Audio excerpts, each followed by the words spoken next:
Friends, फिर से आज मैं आपके लिए टॉप टॉप 50 जीएस बताऊंगा जो आपके सभी कॉम्पिटिटिव एग्जाम के लिए काफ़ी इंपॉर्टेंट साबित होंगे। तो दोस्तों, आप लोग इस वीडियो को शुरू से लेकर पूरे अंत तक जरूर देखेंगे ताकि आपसे किसी भी प्रकार के एग्जाम में जीएस ना छूटे। तो मैं चलता हूं इस वीडियो के पहले प्रश्न की ओर। क्या कह रहा है? पहला प्रश्न कह रहा है कि भारतीय संविधान इनमें से क्या है? ऑप्शन नंबर सी, यानी देश के शासन प्रबंध से संबंध नियमों का एक दस्तावेज है। अगला सवाल है,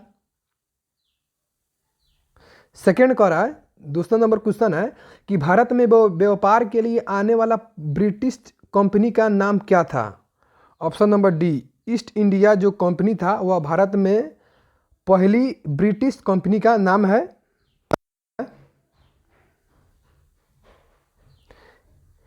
ईस्ट इंडिया कंपनी की स्थापना कब हुई थी? ऑप्शन नंबर सी, 1599 में। अगला सवाल है, रेगुलेटिंग एक्ट 1773 को भारत का प्रथम लिखित संविधान किसने कहा था?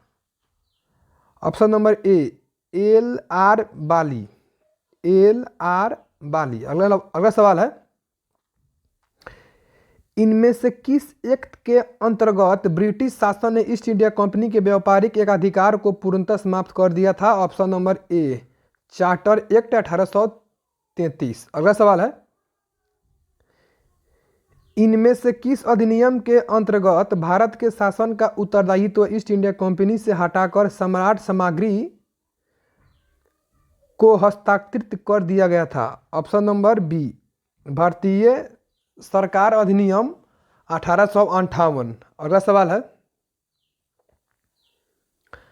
भारत में किस अधिनियम द्वारा प्रांतीय विधान मंडलों की नींव पड़ी थी? ऑप्शन नंबर सी, भारतीय परिषद एक्ट 1861। अगला सवाल है,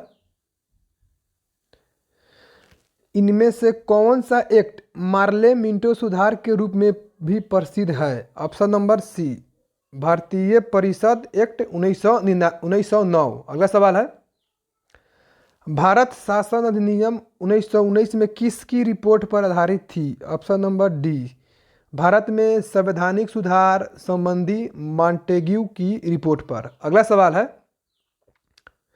ब्रिटिश संसद में भारतीय स्वतंत्रता अधिनियम 1947 कब पारित किया गया? ऑप्शन नंबर डी, 18 जुलाई 1945। अगला सवाल है,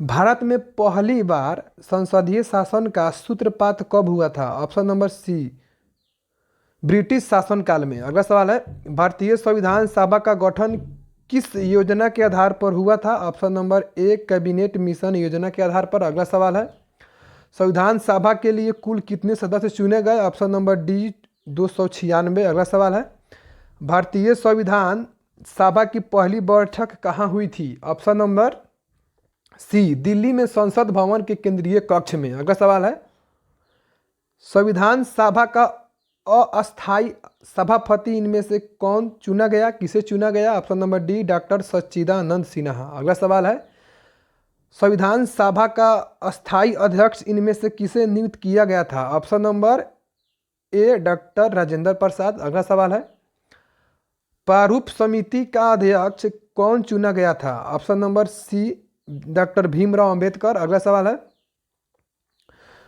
संविधान सभा में डॉक्टर भीमराव अंबेडकर का निर्वाचन किस प्रांत से हुआ था? ऑप्शन नंबर बी, पश्चिम बंगाल। अगला सवाल है, संविधान सभा का प्रमुख सलाहकार किसे नियुक्त किया गया था? Option number C, doctor B N Rau. अगला सवाल है, संविधान सभा पर कुल कितना धन व्यय हुआ था? ऑप्शन नंबर बी, 63,96,726 रुपया। अगला सवाल है, संविधान सभा से सदस्यों ने अंतिम रूप से संविधान पर कब हस्ताक्षरित किए? ऑप्शन नंबर बी, 24 जनवरी 1950। अगला सवाल है, भारत के संविधान की रचना में कुल कितना समय लगा था? ऑप्शन नंबर सी, 2 वर्ष 11 महीना 18 दिन। अगला सवाल है, भारत के अंतिम गवर्नर जनरल कौन था? Option number B C Rajagopalachari. अगला सवाल है, भारतीय संविधान के रचनाकारों उपराष्ट्रपति का पद किस देश के संविधान से ग्रहण किया गया? ऑप्शन नंबर बी संयुक्त राज्य अमेरिका। अगला सवाल है, संविधान के संरक्षक इनमें से कौन सी संस्था है? ऑप्शन नंबर ए उच्चतम न्यायालय। अगला सवाल है, भारतीय संविधान वकीलों का स्वर्ग क्यों कहलाता है? ऑप्शन नंबर सी दुर्बोध एवं अस्पष्ट भाषा। अगला सवाल है, भारत के संविधान की प्रकृति क्या है? ऑप्शन नंबर डी एकात्मक और संघात्मक दोनों। अगला सवाल है, भारतीय संघवाद का वैधानिक दृष्टिकोण से अध्ययन करने वाला विद्वान इनमें से कौन है? Option number C KC Wheare. अगला सवाल है, भारत का सर्वोच्च विधि क्या है? ऑप्शन नंबर ए संविधान है। अगला सवाल है, भारतीय संघ अधिक से अधिक अर्थ संघ यह कथन किसका है? ऑप्शन नंबर डी के सी हियर। अगला सवाल है, उद्देशिका संविधान की आत्मा यह कथन किसका है? ऑप्शन नंबर सी उच्चतम न्यायालय। अगला सवाल है,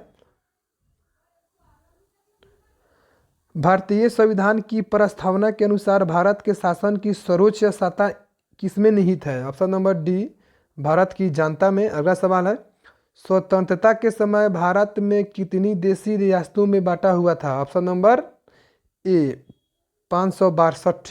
अगला सवाल है, नए राज्यों के गठन से संबंधित व्यवस्था भारतीय संविधान के किस अनुच्छेद में है? ऑप्शन नंबर सी अनुच्छेद 3। अगला सवाल है, राज्यों की विशेष दर्जा देने का उपक्रम किस आधार पर शुरू किया गया था? ऑप्शन नंबर सी गाडगिल फॉर्मूले के आधार पर। अगला सवाल है, विशेष राज्य का दर्जा देते समय इनमें से किस बात पर गौर नहीं किया जाता है? ऑप्शन नंबर डी अधिक जनसंख्या। अगला सवाल है, भारतीय नागरिकता अधिनियम कब पारित किया गया? ऑप्शन नंबर ए 1955 में किया गया। अगला सवाल है, प्रेस की स्वतंत्रता संविधान के किस अनुच्छेद में निहित मानी गई है? ऑप्शन नंबर डी अनुच्छेद 19। अगला सवाल है, संविधान के किस अनुच्छेद द्वारा पुरुषों और स्त्रियों दोनों के समान कार्य के लिए समान वेतन का प्रावधान किया गया? ऑप्शन नंबर बी अनुच्छेद 39। अगला सवाल है, किस अनुच्छेद के द्वारा धार्मिक कार्यों के प्रबंध की सफलता प्रदान की गई है? ऑप्शन नंबर सी अनुच्छेद 27। अगला सवाल है, मौलिक अधिकार की रक्षा हेतु न्यायालय कितने प्रकार के लेख जारी कर सकता है? ऑप्शन नंबर ए 5 प्रकार के लेख जमा कर सकता है। अगला सवाल है, भारतीय संविधान में मौलिक अधिकारों का उल्लेख करते हुए निम्नलिखित में से किस देश का अनुसरण किया गया है? ऑप्शन नंबर सी अमेरिका का अनुसरण किया गया है। अगला सवाल है, वर्तमान में नागरिकों को कितने मौलिक अधिकार प्राप्त है? वर्तमान में नागरिकों को कितने मौलिक अधिकार प्राप्त है? Option number B 6। अगला सवाल है, किस अनुच्छेद के अंतर्गत मूल कर्तव्यों की व्यवस्था की गई है? ऑप्शन नंबर सी अनुच्छेद 51 तक। अगला सवाल है, अनुच्छेद 51 के क में की गई है। अगला सवाल है, किस अनुच्छेद में संविधान का पालन करने और उसके आदर्शों को संस्थाओं द्वारा राष्ट्रध्वज एवं राष्ट्रगान का आदर करने संबंधी उपलब्ध है? ऑप्शन नंबर ए अनुच्छेद 51 के क। अगला सवाल है, संविधान के किस संशोधन द्वारा मूल कर्तव्यों को जोड़ा गया है? ऑप्शन नंबर बी भारतीय परंपरा मिथक धर्म एवं व्यवहार। अगला सवाल है, नीति निर्देशक तत्वों का प्रावधान भारतीय संविधान के किस भाग में है? ऑप्शन नंबर बी भाग 4। अगला सवाल है, संविधान का सामाजिक न्याय दर्शन किसमें निहित है? ऑप्शन नंबर डी नीति निर्देशक तत्वों में।